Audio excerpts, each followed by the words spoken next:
नमस्ते दोस्तों, इस यूनिट में हम जानेंगे कॉन्ट्रैक्ट नोट, ब्रोकरेज और अन्य टैक्स जो ट्रेड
अलग चार्ज होता है ब्रोकरेज।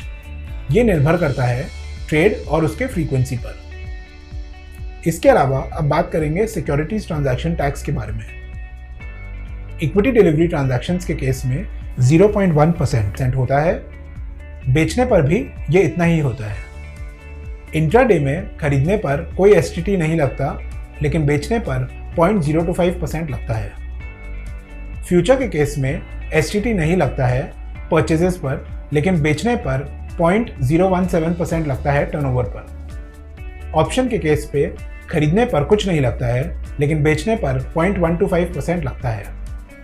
अब आते हैं ट्रांजैक्शन चार्जेस के तरफ। इक्विटी डिलीवरी में ये 0.0035% लगता है और बीएससी में 0.0034% लगता है। फ्यूचर्स के केस में परचेज पर 0.002% लगता है और बेचने पर भी उतना ही लगता है। ऑप्शंस के केस में दोनों परचेज और सेल के केस में 0.05% प्रीमियम का चार्ज होता है। अब बात करते हैं सेबी टर्नओवर चार्जेस के बारे में।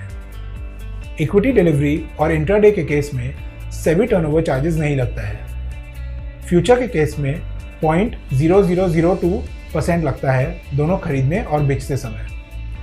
ऑप्शन के केस में 0.0002% प्रीमियम चार्ज होता है परचेज और सेल के केस में।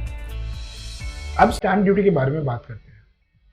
इक्विटी डिलीवरी में ये 0.01% चार्ज होता है टर्नओवर पे। इंट्राडे के केस में 0.002% चार्ज होता है दोनों परचेज और सेल के केस में। फ्यूचर्स के केस में 0.002% चार्ज होता है और ऑप्शन में भी ये 0.002% चार्ज होता है। इसी के साथ हम ये यूनिट को ख़त्म करते हैं। तब तक के लिए धन्यवाद।